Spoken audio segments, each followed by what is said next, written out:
It is a big idea, a new world order.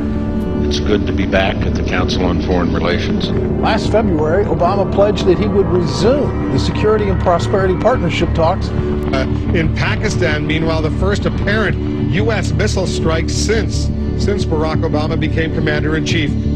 We've got to give them a stake in creating the kind of world order that I think all of us would like to see. It is a global depression and one world currency. The bailout bubble, which is bigger than the dot-com bubble, bigger than the real estate bubble. The bailout bubble is $12.8 trillion. But what the government's going to do is it's going to turn this into an inflationary depression.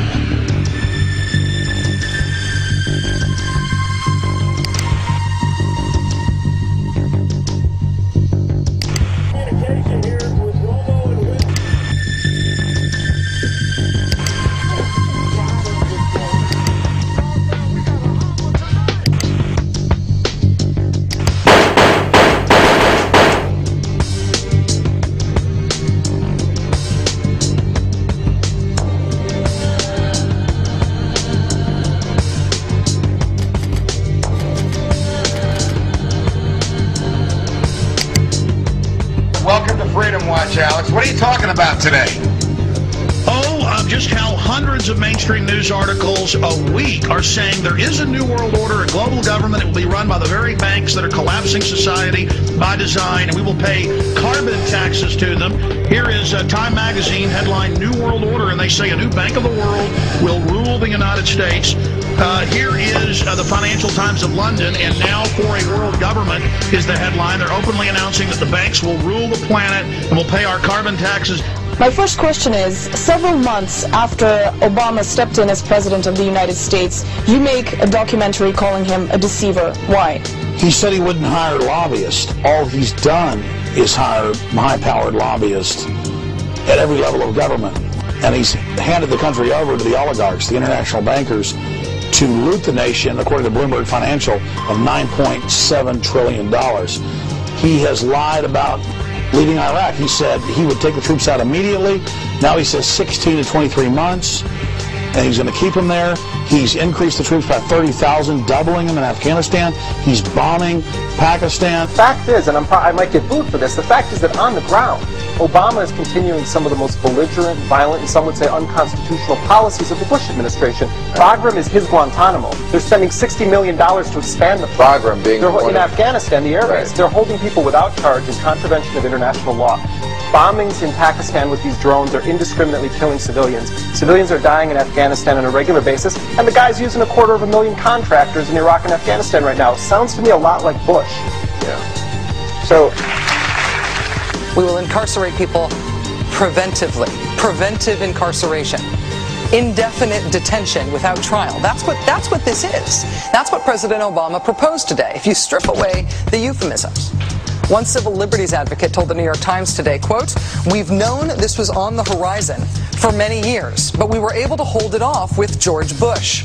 The idea that we might find ourselves fighting with the Obama administration over these powers is really stunning." And it is stunning, particularly to hear President Obama claim the power to keep people in prison indefinitely with no charges against them, no conviction, no sentence, just imprisonment. It's a good thing I'm not the president. I'm an independent, because I would prosecute the people who did it, I would prosecute the people who ordered it, and they would all go to jail. My government's never lied to me, have they? Let's see, where should we start? The Gulf of Tonkin incident? Now that took us into war in Vietnam. They've now admitted it was a lie. So 58,000 of my generation were killed based upon a lie. But that doesn't count, does it? What does that have to do with 9/11? That shows that we will lie to go to war. We've been doing it for years. We will continue to do it. The Gulf of Tonkin incident, did you believe that? Well, you probably weren't alive then. America went to war against Iraq based on a lie. We were told in 2002 Iraq had weapons of mass destruction. The previous administration even pursued torture to try to extract false confessions to try to justify the war. It's time to tell the truth. The truth is we should not have prosecuted a war against the Iraqi people. The truth is the Democratic Senate could have stopped the Iraq war in 2002. The truth is we Democrats were given control of Congress in 2006 to end the war. Get out of Iraq, Get out of Afghanistan. Come home, America. Come home. Federal Reserve is no more federal than Federal Express. But yet it has the power to determine the direction of use of money in our economy. If we could take that power back and put the Federal Reserve under Treasury, we start to be in a position of being able to control monetary policy on behalf of the United States people. They're creating another bubble, the bailout bubble, which is bigger than the dot-com bubble, bigger than the real estate bubble. The bailout bubble is $12.8 trillion in the pipeline. The government is now being involved in businesses. It's a whole different game. There's nothing to inflate. So we're going to see the tax riots. We predicted them. So what's happening is the Federal Reserve, and by the way, the Federal Reserve is no more federal than Federal Express. It's a private company. What they're doing is these are the people that caused the problem are now being asked to fix it. It's an illusion. We should not be increasing government spending. Government should be cutting its spending. If we can cut spending enough, then maybe we can cut taxes. But if we just cut taxes and the government keeps spending, the real cost of government isn't what it taxes, but what it spends.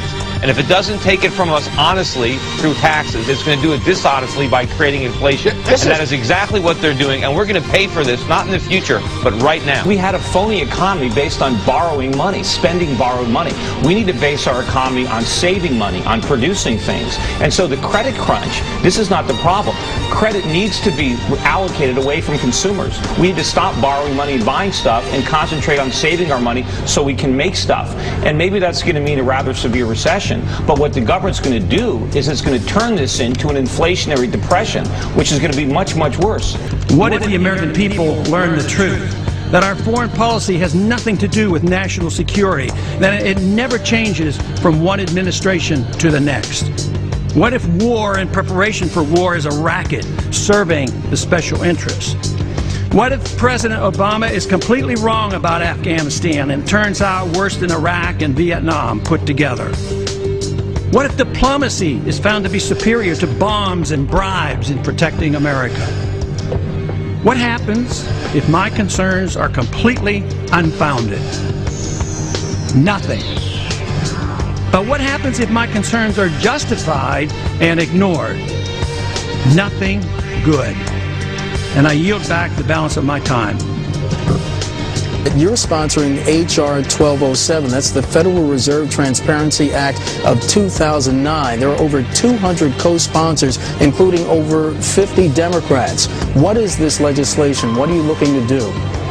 Well, actually, we're doing a little bit better. It's up to 234 and 65 Democrats, so we're doing very well. What it does, it means that we can audit the Fed and find out all the promises they've made, all the guarantees, and how they've been involved in other central banks and other governments and international financial institutions. So we would find out what's going on. And even Obama talks, he used the word more transparency. But they're doing exactly the opposite. I don't believe they'll give us real transparency. At the same time, they're giving the agency of government, pseudo-government, pseudo-agency, the Federal Reserve, more power. And they're the culprit.